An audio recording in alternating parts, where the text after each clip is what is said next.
ada banyak keraguan yang muncul. Bahkan ada yang menganalisa keraguan itu pun muncul dari mentor Habibie ketika itu. Presiden Soeharto ketika itu pun tampaknya mengeluarkan sinyal-sinyal ragu terhadap wakilnya sendiri. Ya memang. Kita lihat cuplikannya sedikit Pak. Pidato Presiden Soeharto 19 Mei tahun 1998. Sekarang kalau tuntutan untuk mengundurkan diri bisa penuhi secara konstitusional, maka harus saya serahkan kepada Wakil Presiden secara konstitusional. Kemudian timbul, apakah ini juga merupakan jalan penyelesaian daripada masalah tidak akan timbul lagi. Nanti Wakil Presiden juga lantas harus mundur lagi. Ada keinginan agar supaya saya mundur dari kedudukan sebagai Presiden. Hanya masalahnya bagi saya sebetulnya mundur dan tidaknya itu tidak menjadi masalah. Yang perlu kita perhatikan itu apakah dengan kemunduran saya itu kemudian segera keadaan ini akan bisa diatasi. Sebab bagi saya soal kedudukan presiden adalah bukan soal yang mutlak bagi saya. Terkejutkah Anda Pak Habibie ketika presiden tampaknya seolah meragukan kemampuan wakilnya sendiri? Bukan terkejut. Saya waktu mendengar itu, saya langsung minta waktu untuk bertemu dengan presiden. Dan saya bilang sama presiden, saya ini hanya bisa menjadi wakil presiden dan menandatangani supaya saya terima jika dipilih dengan persyaratan. Persyaratan ialah bahwa kalau terjadi sesuatu dengan presiden, maka wakil presiden itu harus mengambil alih kepemimpinan dan melaksanakan tugas sesuai yang telah ditentukan dalam ketetapan MPR. Dan berarti kalau Bapak mengatakan saya tidak mampu, kenapa Bapak menyetujui saya menjadi wakil presiden? Itu tidak konsekuen. Jangan begitu Pak. Saya sampaikan, karena jangan lupakan, saya dengan Pak Harto itu dekat sekali. Saya biasa kalau berdebat dengan Pak Harto bilang apa adanya. Apa komentar Pak Harto ketika Anda marah demikian?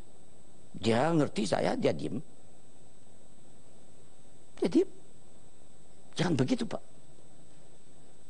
Ada berbagai analisa Pak Habibie. Setelah Anda kemudian tidak menjadi presiden, ada banyak sekali buku yang ditulis.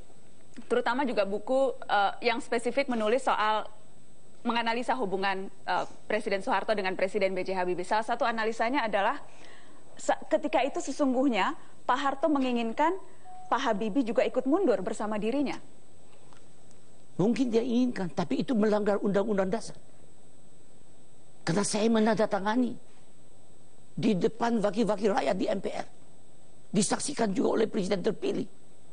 Bahwa jika terjadi sesuatu dengan Presiden, maka saya berkewajiban untuk mengambil alih kepemimpinan dan melanjutkan kepemimpinan itu sesuai dengan keinginan rakyat yang telah ditentukan dalam ketetapan-ketetapan MPR. Itu apa gunanya saya tanda tangani? Jadi tidak mungkin. Tidak mungkin Anda ikut mundur bersama Pak Harto ketika itu. Karena tidak dibenarkan oleh undang-undang. Keraguan-keraguan yang tadi, satu pertama keraguan dari Presiden Soeharto, tapi juga banyak keraguan yang muncul dari berbagai kalangan. Waktu itu militer ragu, mahasiswa marah, banyak kalangan meragukan kemampuan B.J. Habibie untuk memimpin. Katanya B.J. Habibie itu bukan politisi, dia teknokrat yang hanya jago buat pesawat, tidak tahu apa-apa soal memimpin negeri. Ya memang orang bagi saya bisa berpendapat apa saja. Tapi yang jelas saya itu harus menyelesaikan masalah. Masalah yang saya hadapi ialah kalau saya mengambil kebijakan salah, Indonesia bisa bubar. Kenapa orang banyak menganalisa ini Pak Habibie? Karena tampaknya masih misterius hubungan antara Presiden Soeharto dengan Presiden Habibie. Antara Presiden kedua dengan Presiden ketiga masih misterius hubungannya. Karena sampai saat-saat terakhir pun belum harmonis dan belum pernah bertemu Pak Habibie dengan Pak Harto. Atau memang ada yang mengganjal? Saya penghabisan berbicara dengan Pak Harto pada hari ulang tahunnya, bulan Juni. Saya baru jadi presiden tanggal 20 Mei. Beliau hari ulang tahun tanggal berapa ya? 8 atau 9 Juni. 9 Juni, ya. 9 Juni. 9 Juni saya minta kepada Menhan Pangap Pak Wiranto untuk menghubungi saya dengan Pak Harto. Saya melalui telepon saya sampaikan, Pak Harto, saya butuh masukan. Pak Harto lengser, saya mau tahu data-data yang detail. Kan kalau orang timbang terima kan, kalau Anda gubernur diganti oleh orang lain, kan ada timbang terima. Walaupun upacara tidak dibacakan, tapi ada bahan-bahannya kan. Dan kita sehingga bisa belajar dari kesalahan. Ini percakapan via telepon, Pak? Via telepon. Terus dia bilang, tidak mungkin kamu ketemu dengan saya. Kenapa? Merugikan kita. Merugikan bukan kita itu, bukan Pak Harto dan Habibie. Kita bangsa Indonesia. Karena saya kenal Pak Harto. Apa ruginya dua pemimpin saling bertemu? Ruginya, karena dia adu domba. Dia kan orang yang sangat bijaksana dan tahu lapangan. Lebih tahu dari Habibie. Dan dia mengatakan, beginilah. Kamu selesaikan masalah-masalah yang kamu hadapi. Selesaikan semua. Saya tuh jadi emosional. Saya mengatakan, Pak Harto, yang benar aja dong. Saya juga manusia punya perasaan. Kenapa saya tidak bisa ketemu dengan Pak Harto?